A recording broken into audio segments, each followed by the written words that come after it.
தலைவர் என்ன பண்ணார், ஒரு முறை 1973ஆம் ஆண்டு திருப்பூருக்கு போகிறாரு. ஏன்னா மாற்று கட்சியை சேர்ந்த ஒரு நபர் மக்கள் திலகம் எம்ஜிஆர் மீது ஒரு பொய் வழக்கு போடுறாங்க. அதை சந்திப்பதற்காக போகிறார். எங்கே? திருப்பூருக்கு. அப்பொழுது மக்கள் திலகம் எம்ஜிஆர் கூட திருப்பூர் மணிமாறன் சார், தலைவருடைய வழக்கறிஞர் ஷாகுல் அகமதுலாம் போகிறாங்க. போன பிற்பாடு தலைவர் என்ன சொன்னார் தெரியுமா? ஷாகுல் அகமீத், மணிமாறன் அவங்கள பார்த்து, இங்கே பாருங்கள், நம்ம திருப்பூர் கொடிக்காத்த குமரன் அவர் வீட்டுக்கு போகலான்றாரு. ஏன்னா அவர் இறந்து போயிட்டார் இல்லையா? அவங்க வீட்டுக்கு போனால் அவருடைய அன்பான மனைவி மரியாதைக்குரிய ராமாயி அம்மாள், உலகமே அறியாதவங்க, திரைப்படம்னா என்னென்னு தெரியவே தெரியாது.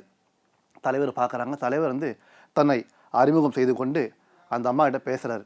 அதன் பிற்பாடு மக்கள் திலகம் எம்ஜிஆர் அவருடைய பொற்கரங்களால் 25,000 25,000 கொடுக்கின்றார். 25,000 என்பது தமிழக மக்களே அன்றைய காலகட்டத்தில் பல லட்சத்திற்கு சமம்.